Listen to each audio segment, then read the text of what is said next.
Hello 12th class students. This is your chapter 12 Computer Networks part 2, lecture number 6. So in this class we will discuss the topic that is related in your syllabus. Okay. So the topics are client side scripting, server side scripting, web 2.0, e-commerce payment and then UPI. So first is client side scripting. So client-side script that executes on the web browser, that is, there is no interaction with the web server. It is generally used for performing action which do not require interaction with the server, like checking whether the text field is empty, password is of certain length, the password contains the pattern of text, captcha, validation, new password and the confirm password is same or not. So the clients are scripting languages are JavaScript, VBScript and then ActionScript. Next is server side scripting. So the server word come here, so it means the script that executes on the web server. It is your server side scripting. That is, when user clicks on any button or when the request goes to server and executes on server and response comes to the web browser. This is your server side scripting. It completely handled by the server only. The server-side scripting is used for the action like validating the username and password, availability of user ID, submitting and the information to store it in database. So the popular server-side scripting languages are ASP, Active Server Pages, PHP, Hypertext Preprocessor, JSP, that is Java Server Pages. Web 2.0. So it is the name that is used to describe the second generation of the World Wide Web, where it moved the static HTML pages to a more interactive and dynamic web experience. This Web 2.0 is focused on the ability for people to collaborate and share information online by social media, blogging, and web-based communities. Your Facebook, Wikipedia, Google AdSense, Twitter, etc. are the example of Web 2.0. Some popular technologies are Ajax, jQuery, Silverlight, Flash, etc. Now e-commerce and payment.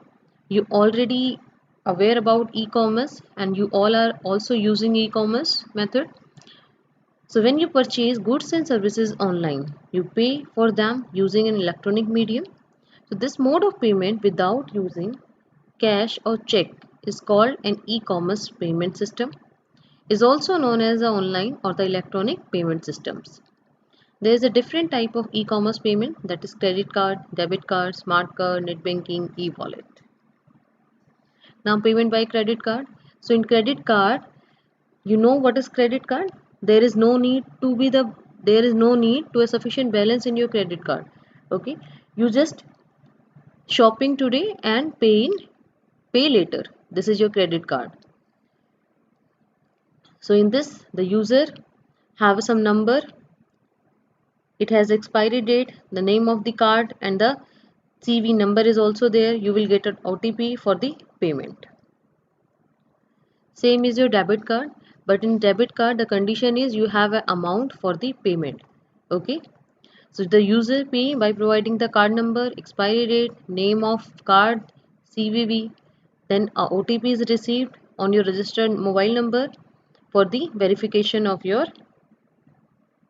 and that is for the security reason. Now payment net banking. So it is also very simple method of paying online from the customer's bank account. So user must log in by providing username and password. The high security password or OTP is received for security reason and once entered and validated, payment is done. Payment by mobile banking. So in this, customer has to download a particular app or the software that is provided by your bank and it is linked with your account. So here MPIN is used for mobile banking. A customer can link your debit, credit card or even your net banking with this software and make the payment. Now UPI. So it stands for the Unified Payment Interface that is developed by the NPCI, National Payment Corporation of India, under the guidelines of RBI. It allows to send and receive money between accounts linked with mobile number. Here the Bheem UPI app enables the users to link the app with the accounts where they had already linked the same mobile number. So the sending and receiving of money are done on a real-time basis, and it does not require the IFSC code. Instead of IFSC code, both the sender and receiver need a VPA or the virtual payment address. So this VPA is something like this: your name at the rate SBI or your name at the rate ICICI, etc. Now payment apps. So some popular payment apps are Paytm, PhonePe, Amazon Pay, Google Pay, etc. Now by this your chapter is ended here. Okay, so you have to revise your chapter. In the next class I'll give you assignment and then a test is there. Okay, so you have to revise your classwork, you have to make notes, then submit your notes on either my mail ID or WhatsApp me, or you can write the answer on EdQuack also. So thank you and have a nice day.